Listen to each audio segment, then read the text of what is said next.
Views shared by our guests are their own and don't necessarily reflect those of the host, sponsors, or any affiliated groups. What you hear on this podcast is meant to inspire and inform. It's not intended as medical, psychological, or professional advice. As always, take what resonates, leave what doesn't, and trust your own inner guidance. Hi, this is Janie, and welcome to Waking Up One. Today's guest is going to help us learn more about our intuition. Christine Gerber-Rutt is an intuitive guide, a strategist, writer, and teacher. And while most people aren't always sure whether something they're experiencing is their intuition or not, she's here to change that. And I can't wait to talk with her today because she believes intuition is the most important skill that people can learn moving forward, and that it's time for humans to get their intellect and intuition on the same page. Christine brings together her background in social work, psychology, writing, zine making, tarot, and as an ICF internationally certified intuition coach, where she leads private and group intuition expeditions, both online and in person in Switzerland. She teaches a monthly in-person tarot group, as well as hosts a local chapter of Shut Up and Write, and she is the creator of the Sincerely Your Intuition card deck. She focuses on creating both the space and the structure to hear the whisper of your heart and format those whispers into a plan of action without losing your mind. So I can't wait to learn more. Stay tuned and welcome, Christine. Well, Christine, I am so excited to have you on Waking Up One today. Welcome to the show, and I can't wait to hear what you have to say about intuition. Thanks for having me, Janie. So tell me a little bit more about what brought you into what you do today about being an intuition coach. I think the base of it really is that I never felt like I fit in anywhere. And it was, I grew up in Amish country, which is horse and buggy country. And my dad's family, while they're not Amish, they're an offshoot of the Amish, so super conservative, called Black Bumper Mennonite. And so I'm familiar with cultures that kind of kill your inner voice. Or at least dampen it, repress it, and are really pushing this conformity.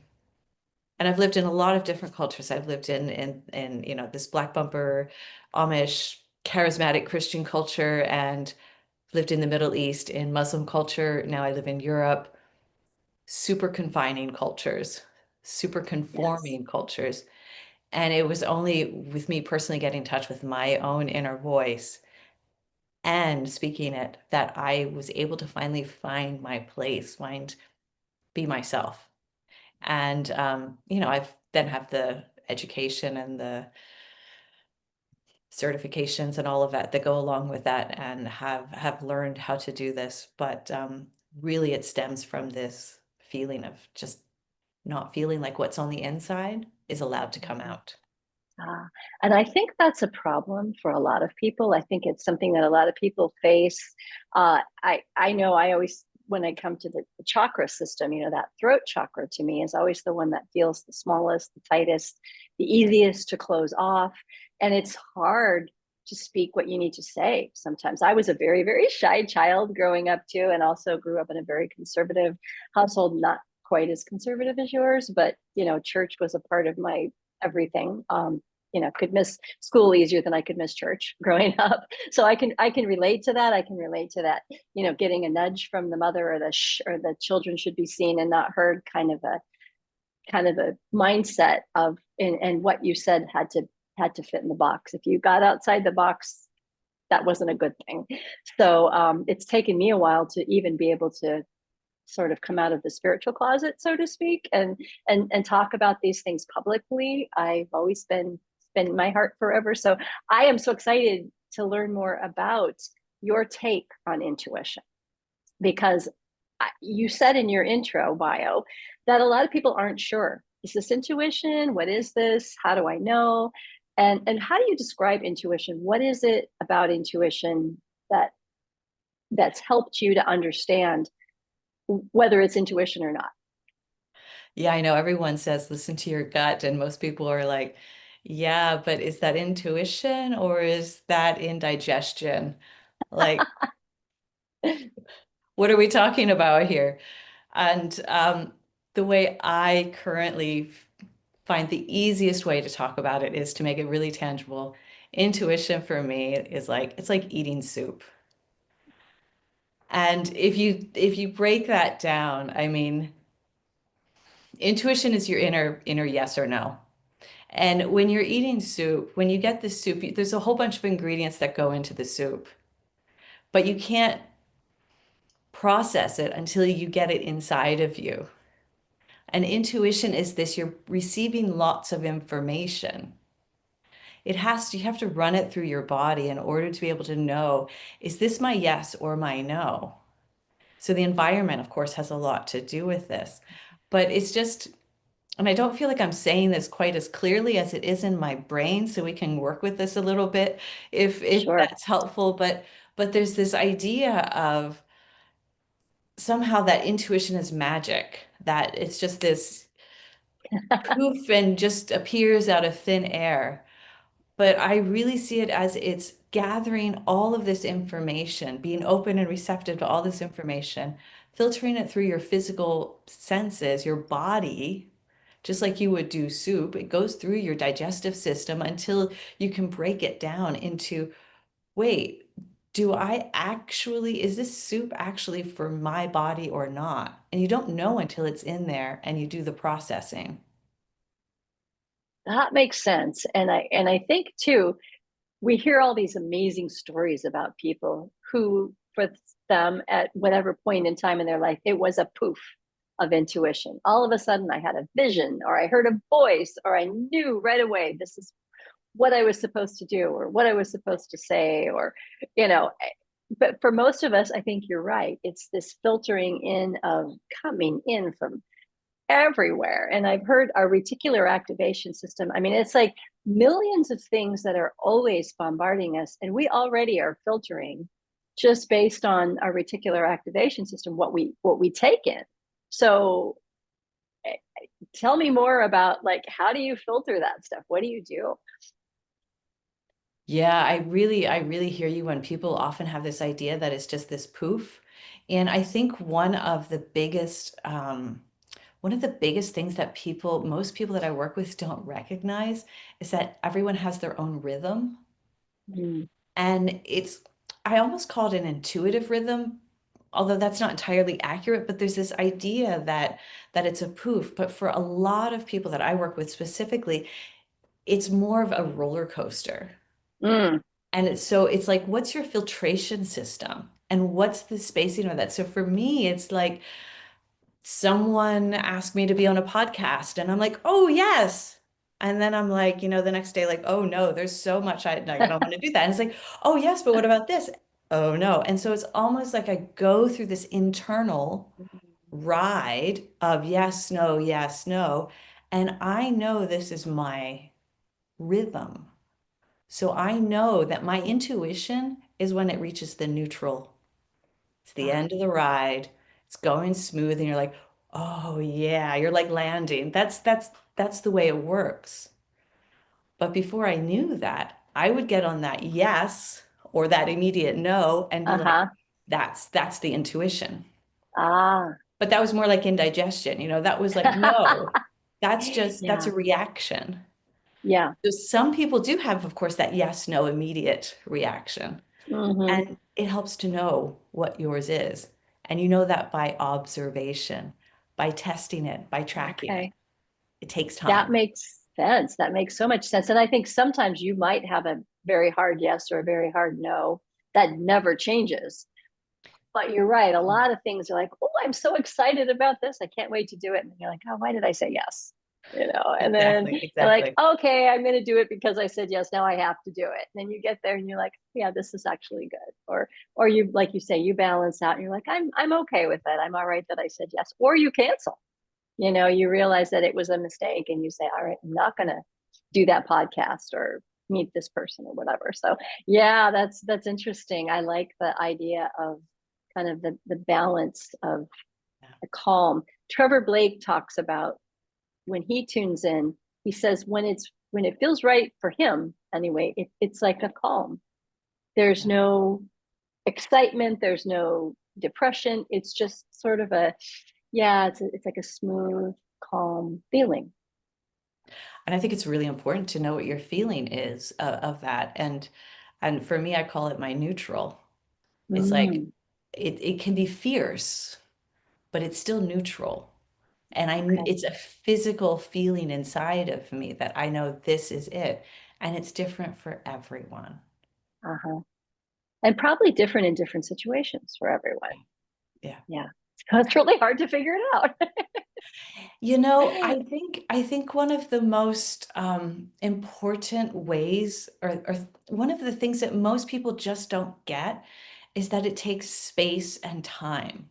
Ah, Like you have to give yourself space and time, and most people are not willing to do that or able to. I can't help you there. I mean, yeah, like you're gonna have to do it. You're gonna have to yeah. do that work.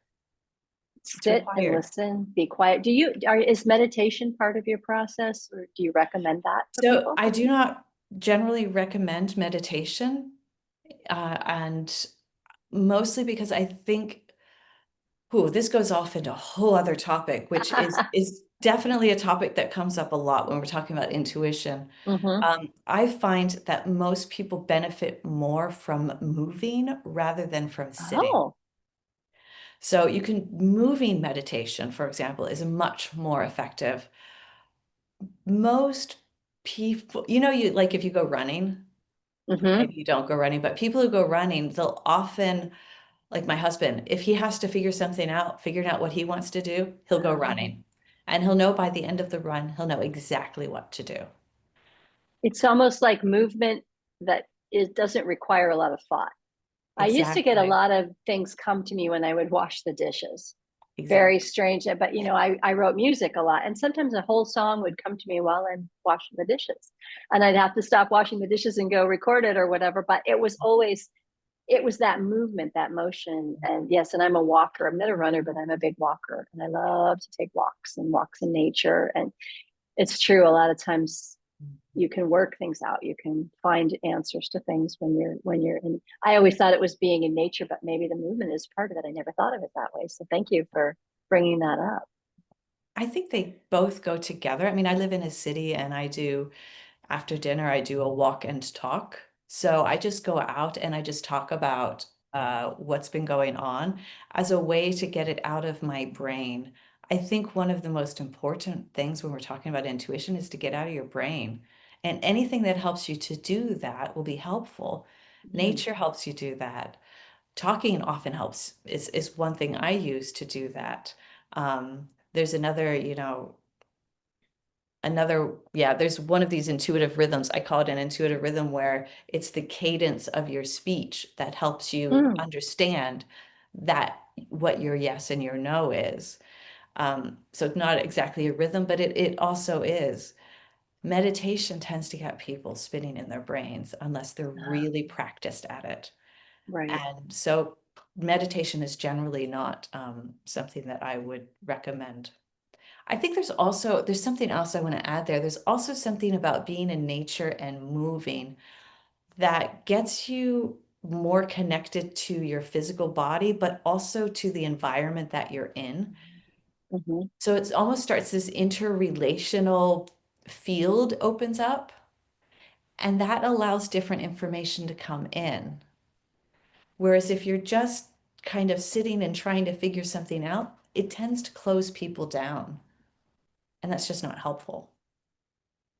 I think we're physical beings, and Yeah. even though we have spiritual nature, we have these physical bodies, and we're here to be in these physical bodies at this time. So being in nature it helps you ground. There's a lot of studies now, they talk about just going and standing in the grass, in the dirt, in the sand. You're actually connecting your body, and there's like electromagnetic energies that help us to heal, and I'm sure it helps us with our intuition as well. So have you done any connection or research on nature and intuition? Not directly. I've just tend to go more of the experiential because it's so Uh-huh. different for each person. So I would always recommend test it out for you and see how it works for you. Because exactly what you need is going to be different. Some people might want to immerse themselves in water. So it's really interesting when you start to notice which elements you're responding to, Oh, right? Because some uh-huh. will respond to the earth, some will respond to water, um, Standing air, in a wind, breeze. exactly. Yeah, yeah, yeah. Yeah. And that already Wow. tells you a Yeah. lot about you and who you are and how you are naturally interacting with the world. Hmm. People who Interesting. like air tend to be really sharp thinkers. No. And so people who like earth tend to be really thoughtful thinkers. Uh-huh. And so it's really interesting to see. Same with movement, depending on what type of movement you do. Uh-huh. These are all indicators of your heart's desire of what wants to come Oh, out. And so I find that part really fascinating to see how this applies to each individual person and to test it and see. that's so cool. And it would be so much fun to test it, I think. Yes. And yes, and it's interesting now that you say that. I mean, I'm here in Playa del Carmen for a bit, and I don't get in the water a lot, but boy, when I do, it's like, oh man, this is just, there's something so relaxing about being in the water. Also love the sun. I also love the sand. I also love the earth. So I don't know. I tend to love all of it. Probably wind the least because I don't know. It doesn't feel as good on me, but I do like wind sometimes too. So I'm gonna play with that. You've given me something to play with, as well as movement, because Yeah. movement can come in so many forms too. Like you said, running, walking, swimming, dancing. I've heard people say a lot of times they just like to put on like music and dance. But if you can dance in the water or dance in the dirt or dance in the wind, dance in the sun, the fire element. Oh, I love that. So yeah. Oh, that's so much fun. Thank you. Love Yeah, that. it's really I fun. think that so many people, especially in the spiritual community, is where I see it the most. Is there's so many people forget that the point of being a human on earth is to be a human on earth. Mhm. Intuition only functions if you have a body. Right. It doesn't work any other way. Your Yeah. body is where you're getting the information through. It's your senses. Just like with the soup, you can smell it, you can see it, you can hear it. And it's really interesting when you start noticing which scent you're most, or which scent obviously is one of mine, which Yes. scent you're most noticing. Uh-huh. Uh-huh. More information. Yeah. It's Yeah. all information. Uh-huh. Uh-huh. And we can choose and pay attention to different information to be wiser about us, wiser about ourselves, wiser Yeah. about our surroundings. I love that. You mentioned when I talked with you before this podcast, about the dogmatic nature of spirituality, and how it's in some ways become very dogmatic. Was that kind of what you were alluding to when you said we forget that we're in these physical bodies and everybody needs to be like this woo woo enlightened state? Or tell me a little bit more about that. Coming from a really conservative Christian background, um, I'm really sensitive to where rules are put into place, where expectation is put into place, and then where systems start to develop, which confine and constrict and seek conformity. Mm, And what I see in spirituality increasingly is this monolithic kind of thought. And of course, it's not everywhere, but in general, it's almost like this neo new age kind of thought where you have to think this way. Anyone who thinks a different way is wrong. And mm, it's not codified yet in the sense that there's a Bible or a written right. text that everyone agrees on. But what we do see is we see increasing numbers of certifications. I think that's a Ah, really clear way to see it. There's a interesting. specific way you do, let's say, Reiki. Uh-huh. Uh-huh. There's a specific way you do meditation.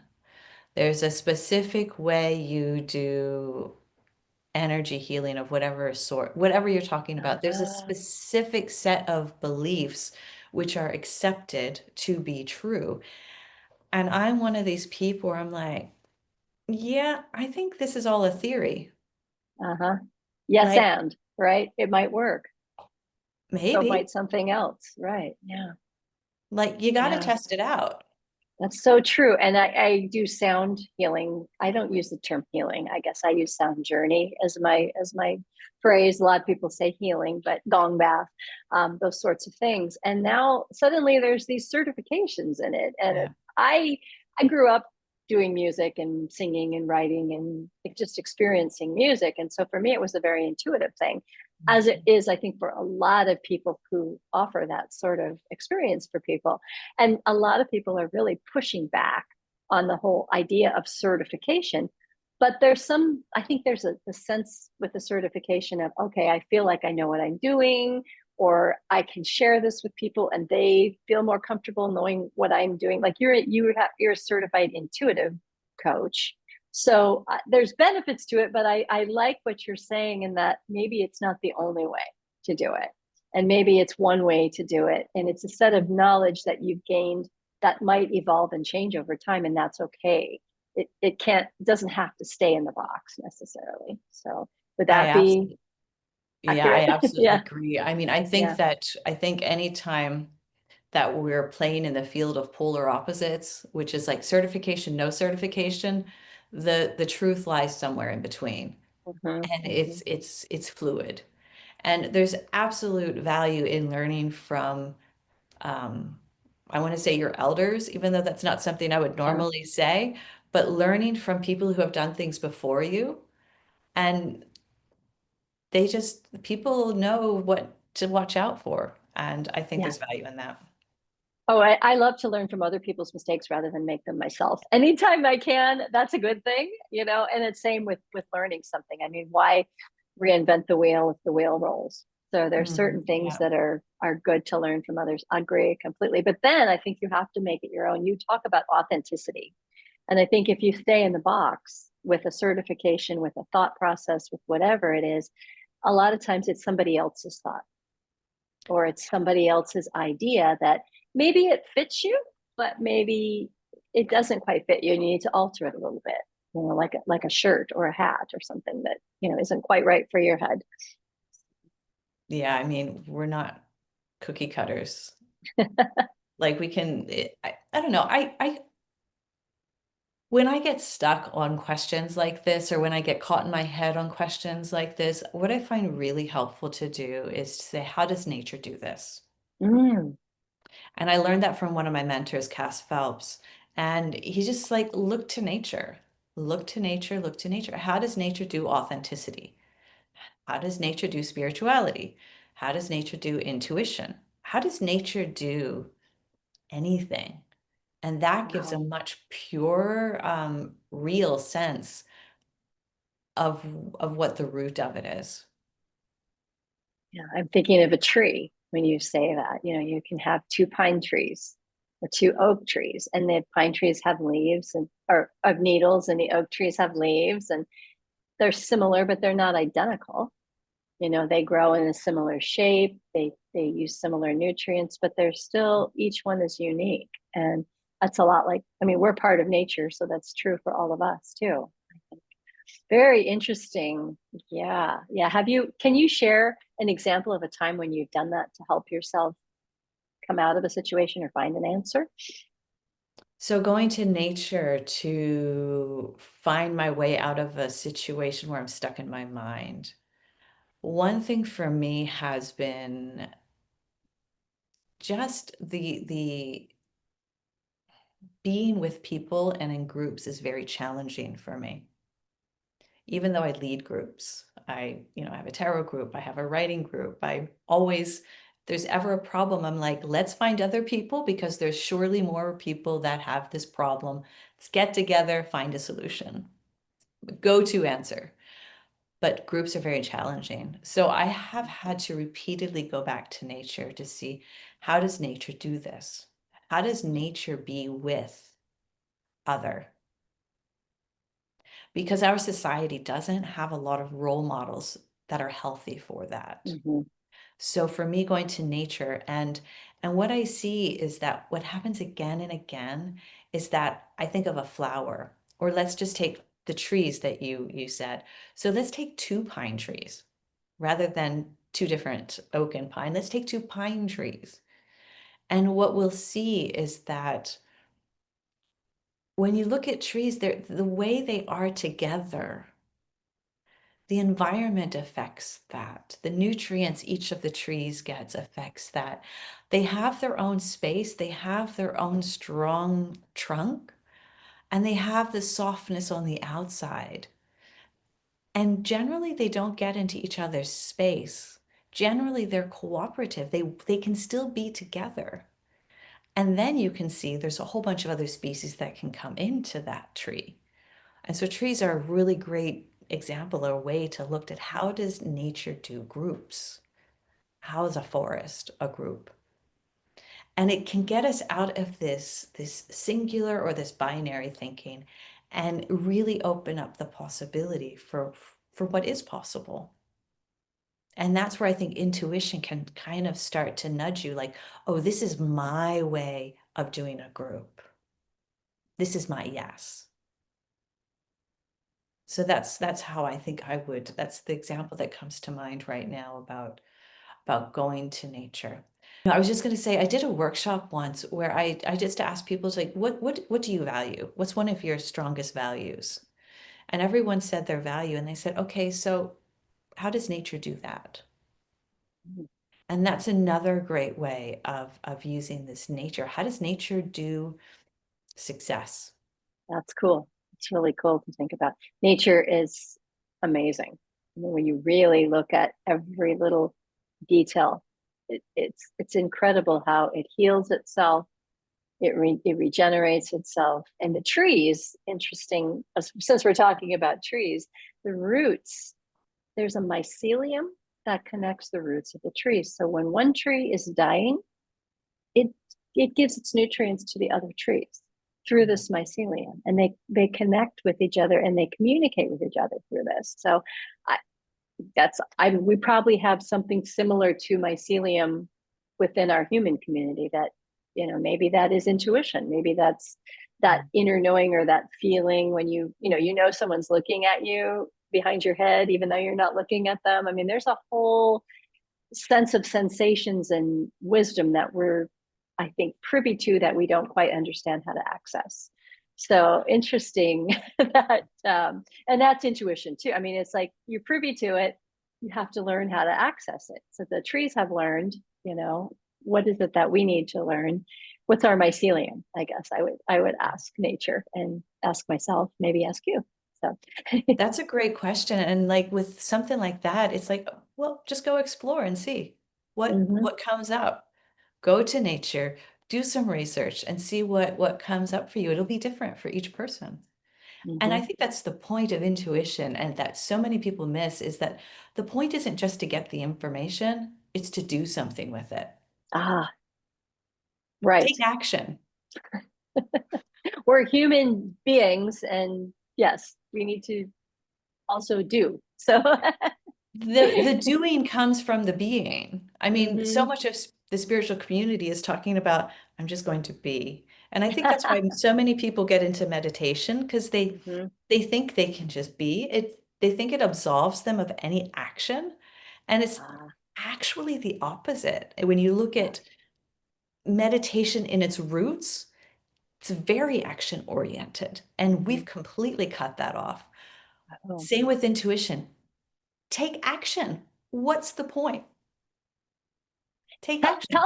tell me more about that, the historical side of meditation being action oriented. I have not heard that, so I would love to learn more.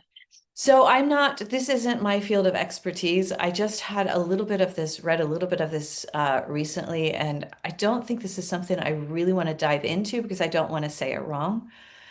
So if anyone's interested in it, they should go and do some research. But from what I understand in the traditional Buddhist practices, Buddhist monks are very action oriented.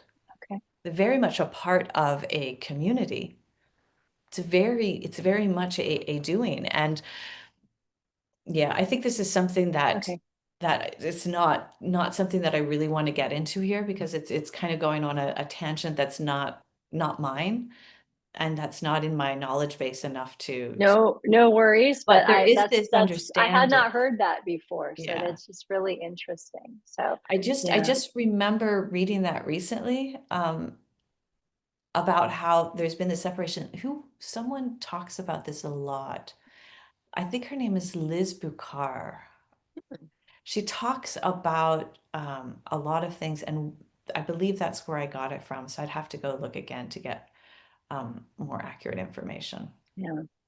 But that's interesting because they always talk about just be. And I know as someone who studied somewhat meditation more from the yogic, Hindu, Sanskrit type practices, your mind does not shut off. And that's a myth when people say, oh, you just quiet your mind. It's your thoughts and your fluctuations. They keep fluctuating, they just don't fluctuate so much, you know. And it gives you sort of that, like you were talking about, that neutral space, and it helps you to kind of quiet the mind so that you can open the space for what needs to come in. Nature can do that, movement can do that too. So meditation, I think, is misunderstood in many ways because people look at it as, oh, I just need to sit and I need to be quiet and I need to shut my mind off. And that's actually not what you do.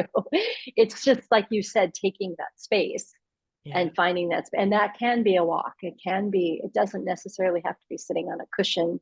In fact, most people aren't comfortable sitting in lotus position, that are part of our Western culture where our hips just aren't used to that. So it can be really uncomfortable and Mm. miserable for people. And so they don't do it, rather than just going to breathe and walk and feel the air or smell the trees or look at the ocean or whatever it is. So, Mm. yeah, and that's meditative. So washing dishes to me was Yeah. meditative without even knowing it. So, Mm.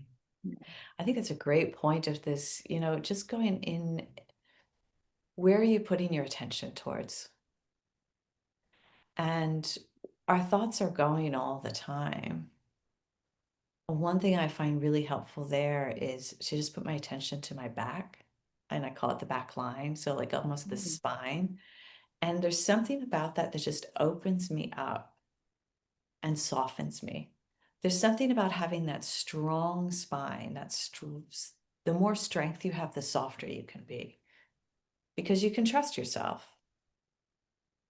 Like, I got it, which is another interesting thing in nature, right? Like, Right. it's self-protective. Like, Very much. which I feel like we could go off on a whole other tangent about that. We But can. Yeah. I like, let's maybe swerve back here somewhere else. But just coming back to the trees, I mean, it's funny Mm, because, we keep coming back to the trees, but I have palm trees here and I watched them in a hurricane. yeah. I mean, they survive a hurricane, and they survive a hurricane because of the way that their structure has evolved. And, within ourselves, we have hurricanes and Yeah. things that come at us that are, how have we evolved? How are we evolving to handle the things? I mean, our culture has changed so much. Thinking Mm, about, we talk about meditation, and people used to sit in caves and they used to sit in lotus pose all day, and they could see the stars, and the stars were their calendar. And now you live in a city, I live in a city most of the time, and there's like maybe four stars if I'm lucky that I can see, or there might even be planets that are, they're not even stars. And yeah. I've been to places where the sky is very dark, and all of a sudden you see this beautiful Milky Way.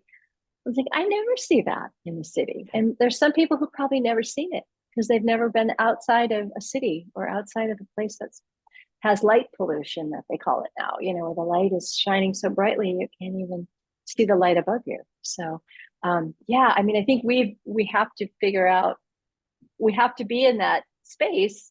How do we be in that space in a way that's beneficial for us? Um, in a city or in a job, or if sometimes it's, if you can't just up and leave or up and go Yeah. up to the mountains to the dark space, Mm, how do we cope? exactly. Each environment you're in impacts everything. And I think that's another thing that people often forget is people think that you can be just this solitary meditative person or the solitary intuitive person. And your capacity is also limited by the amount of nourishment that you have. Just like the Mm, palm trees, they can only be strong if they have the right nourishment, if they have the right right. soil, if they have the right roots. And just like a flower, just like an animal, just like a human, the nourishment you have is going to affect and impact your ability, I believe, to be intuitive because you do need a certain amount of space. You can still get those intuitive, what's called intuitive hits, but if you can't get the space to really open up, you're going to be closed up. You're going to be stuck in this self-preservation and all of your energy is going towards that. And if you don't have enough nourishment, it's just not enough. Yeah. Yeah. And that's awful. I mean, there's not a lot you can do in a situation like that, except for maybe listen better to your intuition as much as you can to see where you can go to help yourself. Because I think there's help and answers and a community out there, but not for everybody all the time, every moment. So Yeah, I think that's that's tough. important to recognize that different people are in different situations, and that even within one system, there's different people that are impacted differently within a system. And to expect the same level of um, capacity is just is very privileged. And so I think that's also an important thing to have in this conversation that when I'm not feeling well, when I'm stressed, when I've got a lot going on, when, kids are pulling this way, husband this way, friends this way, work this way, my ability to listen to my intuition it's lower. Mhm. I just can't because my focus is on so many other things. And this is and in a lot of the systems that we live in, they're created so that there are people who do not have the space to think, to Yeah. be. And I think that's an important thing to add to this conversation that's often not included. This just Mhm. awareness of that. Sometimes your capacity is going to be more, and sometimes it's going to be less. That's Mhm. okay. To be aware. And how can we be better at noticing in general? I think the first thing is to create space when you can. Like it's like how do you see the stars if the light's always on? You can't. Yeah. So you got to like get those lights, create space where the lights aren't so you can see the stars. And then it's noticing what you notice. And this I find is like is the thoughts that you have, the memories you have. Actually, I would like to do I have some cards here and this would be a great way to like show exactly how to do that. Perfect. Let's do it. Let's Let's do do it. that. Okay, so I Yeah. have this deck of cards here that I made like 10 years ago, but I Yes. just made another edition that has a whole lot more cards, and I'm going to use this one because I'm practicing. They're like Oh, 100 great. thumb cards. So I'm going to pull a card, and just to Okay. practice this, how do you notice more is I'm going to pull a card, and what I want you to do is just to notice what you notice. And notice to do that, you have to soften. Mm, And that's when I kind of try to do that backline thing. Maybe it's different for someone else. Some people say ground, and I'm like, yeah, well, what does that mean? And that's not always safe for everyone to do to like be in their mhm, body. So it's just this thing of just notice what you notice. Notice where you are right now, how you're feeling right mhm. now, and then see if there's a space there to soften a little bit. Okay. And two cards fell, so I'm going to take those. And I do my readings the same way with cards. I let them fall out and the I is love it when they always do that. accurate. Yes. Like, oh, these are the ones. So now the question is, how do you notice more? That was the question. So what we did was you create space. Often it helps if at that point you have a question. So this question was, how do you notice? That's the question I'm going in with this. Okay. And then the next thing, we're doing it with cards now, but you could do this with going for a walk. You could do this with opening a book and pointing. You could do this with taking a nap. That's actually one of my favorites. I have a question, I take a nap. and then see what happens when I wake up. So this is with cards. So we were talking about noticing. So the one was pay attention to where you hesitate. Might be a little bit hard to Mm, read here. So it says yeah. pay attention to where Okay. you hesitate. So that's one way of noticing. Where am I like, I'm hesitating. That's like, notice this. Most people don't. And the other one is stop prioritizing people who don't prioritize you. Oh, that's an excellent one. Yes. Right. So this one is talking about, but then we bring it back. So then the next part is translating this and interpreting this. We're bringing it back to the noticing. How can I notice more? Well, who are you paying attention to? Where's Mhm. your focus going? What people are you paying attention to? You're going to have to probably create space, interrelational space, so that you can notice more yourself, your internal space. This one for me is really indicating this external focus and moving from the external focus to the internal focus. This is related specifically, again, we're tying it back to the question that was asked. If it was a different question, it would be a different interpretation, Right. Right. especially with noticing where you're hesitating there. Am I Mm, hesitating around this person? Maybe mm, that's where you need to create distance. yeah. And then you test it out. So I think my theory is that I shouldn't hang out with Michelle so much anymore. And then you test it out if it's true or not. Mhm. It's like the scientific Right. method is our friend. Right.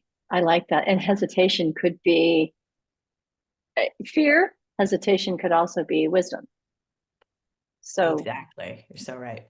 am I hesitating because it's not a good thing for me, or am I hesitating because I'm afraid it might be a good thing for me, or I'm afraid to try something new? So, Exactly. yeah. That's that intuition indigestion question. Is this Yeah. trauma? Is this truth? Yeah. Yeah. And Yeah. that's a lot of the work that most of us are doing, I think. Yeah. And it's work. Yeah. It takes time. Yeah. Again, it It's takes it time. takes time and practice, and again, creating that space to listen and learning how Mhm. to notice. So, yeah. Yeah. That's Yeah. beautiful. And Yeah. so Christine, where can people learn more about you? So my website is the first place to go. Everything is on there. It's my name, ChristineGerber-Rutt.com. Instagram, which is also under my name. In Instagram, every Monday morning, I do a card of the week. So that's a Oh, nice in the fun. stories. So that's a nice thing to just check in with every week so that you can I practice love the that. noticing. Yes, I love that. I love that. And then you also do group events. So you do. Tell me a little bit more about your group events that you do. So I'm located in Basel, Switzerland, and they're all in person because I feel that's so important to have and cultivate this local community. I have a writing group that's called Shut Up and Write. That's an international group actually, which is all over the world. So wherever you live, you can check to see if there's a chapter there. We shut up, we write. It's brilliant. It's amazing. And I also have a local tarot group that meets once a month where we just learn different ways to use tarot to get in touch with ourselves and what direction we want to go. Do you have anything for people who aren't in Basel, Switzerland? Do you have a new deck of cards that is this going to be available soon? Or So with the deck of cards, I'm still with the second edition, I'm still in the beta phase. And uh-huh. I'm looking for a publisher and doing all of that fun stuff. So that's fun. With that, I am also currently doing some small card readings, so espresso shot card readings. And that's going to be available on my website. I also lead intuition expeditions. These are online or in person. And this is Right. really private or group. At the moment, I don't have any group available, but the private ones really are. I've got a problem. I cannot figure out my way of doing something here. I can't get in touch with my intuition. And, we just go into the jungle together and sort through it so you can find out your next step and like what action are you being pulled towards. Mhm. And so that's also available to people internationally and online. I love that. And sometimes it really helps to have a guide to at least get you going, get you started. And so, Yeah, you don't want Well, to go into the jungle if you're not familiar with it. Another thing I do also is I do some zines that's also available online. This is oh, some of them. These are physical. I send them like to people in the mail, and they're just a cute little my favorite one is the quite surprisingly difficult courage to be weird in the park, which is just about my personal experience of like, I want to express myself in this way, this self-expression, authenticity around people. And wow, it's really uncomfortable in the park. mhm. So it's little stories like that, I kind of love it. to inspire. Yeah. Well, I have to say you've been inspirational to me, and I've learned a ton in our short conversation here, and I am so grateful that you have jumped on this call and hopped on my podcast with me. Thank you so very much for being here, and I hope people have learned something too, and will reach out to you and learn more about what you do, and I hope people will take that time to clear that space and just be aware and listen and figure out what that means for them. So, Exhale. Yes. Thank you so much for having me. This has been yes. such a delight. Thank you. Christine was amazing. And I feel like I have just learned an absolute ton from this short episode with her. I hope that you have too. And if you did get something from this, please like, subscribe, share, comment, do all the things so that other people can find this episode and learn from Christine too. We need more guests like Christine. We need more listeners like you. So thank you so much for being here. Thank you for raising your vibration, for caring about all these things that help us to wake up together and feel our oneness. I am Janie with Waking Up One, and I will see you on the next episode.